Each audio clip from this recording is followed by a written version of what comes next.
evening and to be in a packed house here in Irvine and to meet you, Dr. Shermer. I'm looking forward to this evening very much. I will be arguing for the proposition that there is a God in the affirmative, and all I'll do is share 3 or 4 reasons that I personally am convinced that there's a God.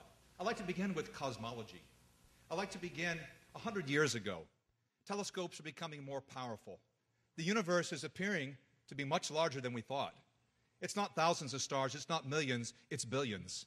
And some of those are not even stars, they're galaxies. So instead of one galaxy with 100 billion stars, we've got now at least 100 billion galaxies, each with 100 billion stars. 10 to the 22nd power, that's a lot of stars.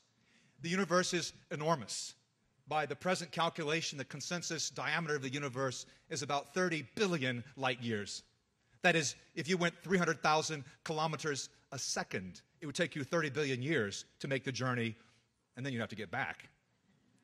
The universe is expanding. This was predicted by a Russian astronomer in 1922, confirmed by the work of Hubble in 1929.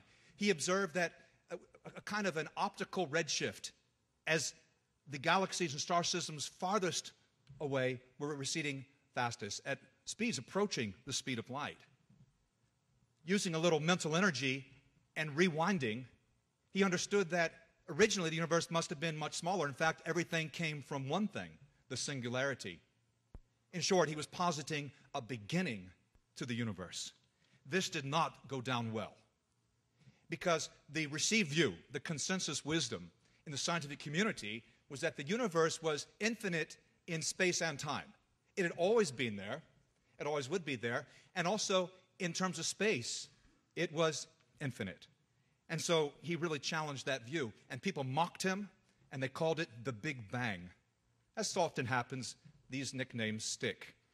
And by the 1950s, many scientists were coming on over, and really the death knell of the alternate views came in 1965 when a couple of scientists in New Jersey accidentally discovered the cosmic background radiation that was a prediction of Big Bang. That was the time when I, as a school child, was just getting really interested in science and reading my first astronomy books. You might wonder, why was resistance so strong to Big Bang? Why did one British astronomer say, the notion of a beginning is repugnant to me? I simply do not believe that the present order of things started off with a bang. The expanding universe is preposterous. That's Arthur Eddington. Maybe because explosions don't normally decrease entropy. But it was a hard idea to accept, and even today it's a bit of a hard idea to get our minds around. A German chemist said, to deny the infinite duration of time would be to betray the very foundations of science. That's a strong statement.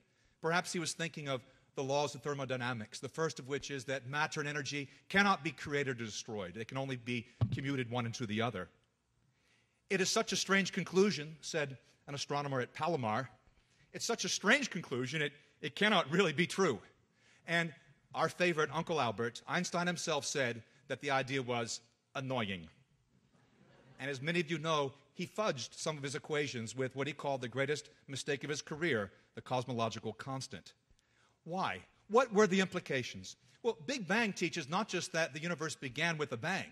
It's that matter and energy, space and time itself all came into being. So to ask what was before the Big Bang is a question that will get no intelligent answer.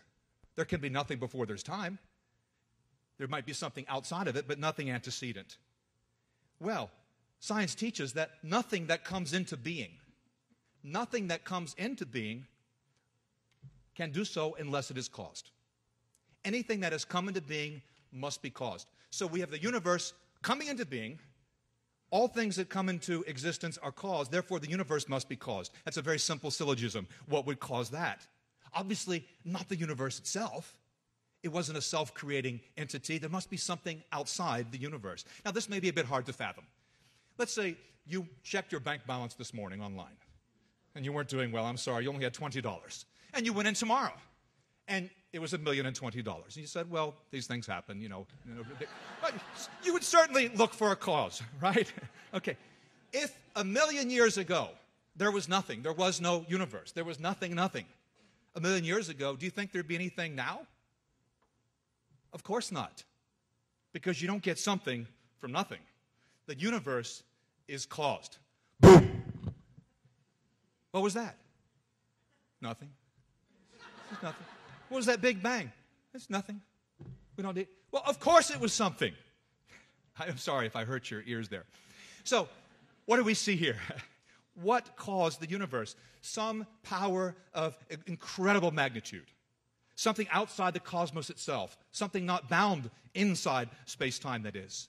And given the evidence of personality and intelligence in the universe, something that embodied those qualities as well. An uncaused personal beginning. This sounds officially, suspiciously religious. It sounds like Genesis 1:1. Bereshit bara Elohim et shamayim v'et haaretz. In the beginning, God created the heavens and the earth. Now, you can see that it's not going to be easy for atheism to explain this, how this world came from nothing. But it's actually pretty easy in the theistic worldview. It makes sense. Complexity, my second argument. Fine-tuning. You see, not just any explosion would do. Because if the explosion was too strong, what would happen? What would happen is that there would, and it is continuing to expand today, but there never would have been the aggregation of matter to form star systems. Thus no planets, thus no life. You're thinking that maybe beings live on the stars. They don't. Planets would be absolutely essential. If the explosion were too weak, then under its own mass, the universe would have imploded, would have folded in on itself. And that's just one of 30 to 40 factors, parameters which are so important that if they're tweaked